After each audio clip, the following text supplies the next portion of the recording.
Gents അപ്പൊ ഇന്ന് പൊതിച്ചോറ് കഴിക്കാനായിട്ടൊരാഗ്രഹം. അപ്പൊ അമ്മ പറഞ്ഞു വാഴയില പറിച്ചുകൊണ്ട് പോവാ, അമ്മ സെറ്റാക്കി തരാന്ന് പറഞ്ഞു. അതിന് വേണ്ടിയിട്ടുള്ള അത്ര ആർഭാടപരമായിട്ടുള്ള കറികളൊന്നുമില്ല, എന്നാലും കുറച്ച് കറികളുണ്ട്, കാണിച്ചു തരാം. അടുക്കളയിൽ നിന്ന് നല്ല അടിപൊളി ചിക്കൻ കറിയുടെ സ്മെല്ല് എന്റെ മൂക്കിൽ വരെ വന്നതുകൊണ്ടാണ് ഞാൻ അമ്മയുടെ പോയി നേരെ ഇന്ന് പൊതിച്ചോറ് കഴിക്കണമെന്നൊരു ആഗ്രഹം ഉണ്ടെന്ന് ആക്ച്വലി ഞാൻ പറഞ്ഞിട്ടുണ്ടായ കാര്യം. അപ്പം മറ്റൊരു അടുപ്പിൽ അമ്മ തക്കാളി വെച്ചിട്ട് എന്തോ സംഭവം ചെയ്യുമായിരുന്നു. അപ്പൊ ഇത് പൈനാപ്പിൾ പുളിശ്ശേരി, പക്ഷെ പൈനാപ്പിൾ അവിടെ നിന്ന് മുങ്ങിത്തപ്പണം ജെൻസ്. പിന്നെ എന്റെ ഫേവറേറ്റ് മോരില്ലാണ്ടൊരു ഒരു പരിപാടി ഇല്ല നമ്മുടെ വീട്ടിൽ. പിന്നെ വാഴയിലൊക്കെ പോയി വീട്ടിൽ കൊണ്ടുവന്ന് സംഭവം സെറ്റാക്കണ്ടേ. അങ്ങനെ വാഴയിലക്കകത്ത് എല്ലാ കറിയും, ഉണക്കച്ചെമ്മീൻ, ചമ്മന്തി, പുളിശ്ശേരി, ചിക്കൻ, തോരൻ, മിമ്മി, ഉപ്പൊക്കെ ഒരു ഇത്തിരി സ്റ്റൈലിന് വേണ്ടി വെച്ചാണ്, കുറച്ച് ഫാഷൻ.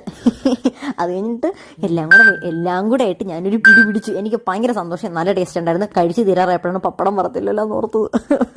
അമ്മ പിന്നെ പോയി പെട്ടെന്ന് വറുത്ത് തന്നു. അങ്ങനെ നമ്മുടെ വീട്ടിൽ കുറച്ച് ഗസ്റ്റും കാര്യങ്ങളൊക്കെ വന്നിട്ടുണ്ടായിരുന്നു. എല്ലാവരും നമ്മൾ കൊണ്ട് ആലപ്പുഴയിലാക്കി. അങ്ങനെ ഞാനും അച്ഛനും കൂടെ തിരിച്ച് വീട്ടിലേക്ക് വരുവാണ്. ജെൻസ്, സബ്സ്ക്രൈബ് ചെയ്യാതെ വീഡിയോ കാണുന്നവർ ഇപ്പോഴെങ്കിലും സബ്സ്ക്രൈബ് ചെയ്യും. ഇനി എപ്പോൾ ചെയ്യാനാ? So bye gents.